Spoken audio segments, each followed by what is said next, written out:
My name is Phillip Lodge. I'm a consultant in palliative medicine and I came to the specialty via general practice. I'm here today, hopefully, to give you some useful tips, particularly about end-of-life care and the recent NICE guidelines. I think the recent NICE guidelines are more aimed at structure, resources and the organisation of service for people with palliative and supportive end-of-life care needs. I think as individuals working within the system, the guidance is useful, however, it will not be directive as such. I think it's helpful because it will focus us on what our local services are currently and how we can use them to support people in each setting, hospital, hospice, community. End-of-life care may be defined as perhaps care in the last 12 months of life. However, clearly patients will be having supportive disease management during that time, such as chemotherapy, and therefore for some patients perhaps end-of-life care is a shorter time. I think palliative care is throughout the whole course of someone's condition. Supportive care might be defined as the care that we give alongside that active management of a disease. So our practice, I think, spans 4 different arenas.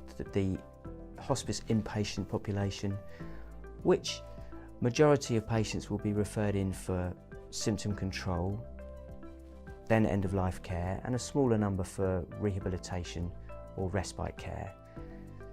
I think the hospice inpatient population is different to my hospital inpatient population. Paradoxically, I think the hospital patients are sicker and more likely to have come in with complications of treatment, toxicities and so on, or actually because they're dying and they come in as emergencies. And then there's the hospice outpatient population, the walking wounded, who have long-term conditions, not necessarily imminently life-threatening, but who need ongoing symptom control and perhaps therapies alongside that, such as physio, occupational therapy, complementary therapies. And then there's the community setting, where we are trying to maintain people as long as possible and as well as possible at home, looking at their physical symptom control needs, plus things like equipment, provision of care, and sometimes things like financial advice, actually, benefits and so on. One of the major challenges that we are dealing with is the fact that the majority of our workload, both in general practice and in the hospital setting, is patients with long-term conditions. For general practice, this is a major issue in terms of time needed. I do not expect that a general practitioner can spend half an hour with an elderly frail patient in the middle of their routine surgery.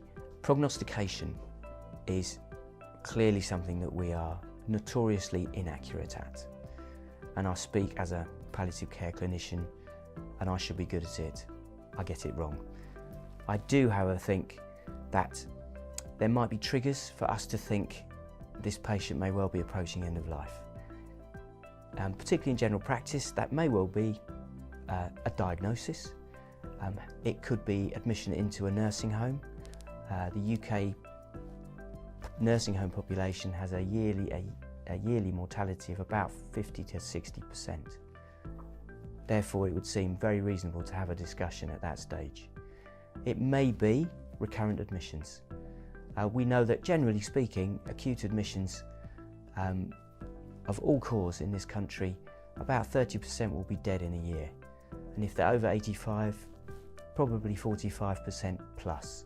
So this is significant. I think having either an end-of-life care register, a palliative care register, regular meetings with the local palliative care team will be helpful. It is very important to recognise when people may be approaching the end of their lives, because it allows, hopefully, us to raise really important issues with them and to help them, hopefully, plan. It's better for the family as a whole when these conversations are open. Everybody knows what each other is feeling. When it does come to the point, as it may well do, where that person can no longer speak for themselves, the members of the family will then feel more able to speak on their behalf and help us to make the right decisions about their care. I think it would be preferable to have a more formal and systematic way of identifying people who may be approaching the end of life.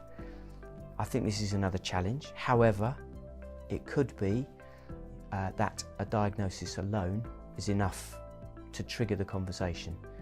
For instance, COPD with an emergency admission, or heart failure with an emergency admission. We know that those patients are going to be at higher risk of death. I think some of the Cinderella conditions needs to be considered. I think particularly dementia, and it is an enormous problem, often coexisting with other chronic diseases, but dementia is a terminal disease, and if we do not address that early in its path, we lose the opportunity to speak to the person themselves about how they would wish to be cared for. Provision of information for people with any kind of cognitive impairment, learning disability is a challenge, has to be individualised within the context of what they are able to manage.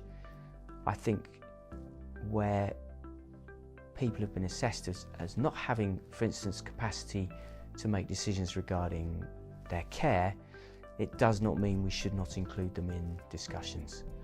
I think it's yet another challenge that this guidance outlines, and the time needed sometimes to have these conversations with someone whose understanding is difficult is clearly going to be great. So again, this needs to be shared. Often people will have either professional or family members who are caring for them, who will know them well and can actually have those discussions, perhaps even better than we can. So use the expertise around them. When someone's recognised as approaching end of life, the NICE guidelines refer to a review of their current treatment, and I think in particular for general practice this relates often to medication and their repeat prescriptions. I think if you recognise someone is approaching end of life, it's a very good trigger to review their medication, and I would suggest that often there will be medications that are aimed probably at long-term conditions to try and prevent either progression or symptoms that may arise in 10 to 15 years' time. Some good examples are statins. Why are we treating someone with a prognosis of almost certainly less than 12 months with a statin to prevent a stroke in 10 years' time? Add Cal D3, vitamin D and calcium supplementation. We're all vitamin D deficient probably. Do we really need to be treating patients who are elderly, frail, with a short prognosis to try and stop them getting osteoporosis or worsening osteoporosis? I don't think so. There will be other examples. I think there are some tricky decisions sometimes, particularly with diabetes, for instance, where patients are very, very familiar with their condition, monitoring their own blood sugars, and they will be probably quite anxious at the idea of either stopping or reducing doses of oral hypoglycemics and certainly insulin therapy. The NICE guidelines place a significant emphasis on advanced care planning. Advanced care planning is a process, a series of discussions, hopefully with the person themselves.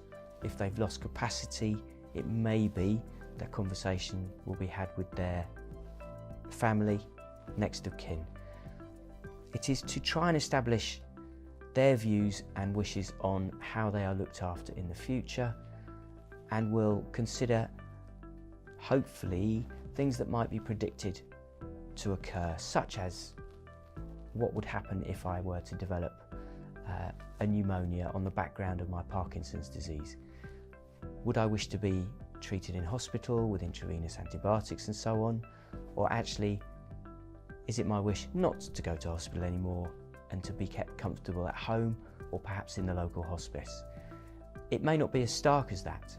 And I think there is, again, a journey to be had in terms of what is discussed and when. Patients' conditions will progress, and therefore there will be a need to review their current treatment and plans around their care. It is hard to put in a systematic way of doing this. It may well be opportunistic. The patient will hopefully be contacting the practice or the district nursing team or the palliative care team should things change. For many patients, they will be under regular review by default, either in the practice itself or, as I said, with the community nursing service. When something crops up, it's advisable then to use that as a trigger to review the whole circumstance. As GPs, I believe you will be very much familiar with multi-professional team working and using all the community services that are necessary to maintain patients at home. And palliative care is no different. Clearly there will be, hopefully, the local community palliative care team, which may or may not include community physiotherapy, occupational therapy and social work. For particularly complex patients, perhaps a good example would be someone declining at home with motor neurone disease, who may need, beyond perhaps the palliative care team and district nurse support, the respiratory team to monitor non-invasive ventilatory support at home. So I think tailor it to the individual. Coordination of end-of-life and palliative care is key to making sure that the services we deliver are relevant and effective. Who leads on the coordination, I think, needs to be determined locally. There might be, for instance, a Macmillan GP facilitator, there might be a community matron, there might be a frailty hub, all of which may take the coordination role. I have experience of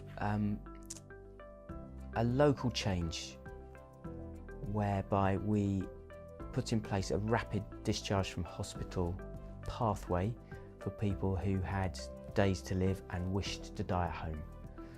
And this entailed working together with the transport service, the pharmacy and continuing healthcare in the community, and local community nursing services, district nurses, plus the community palliative care teams.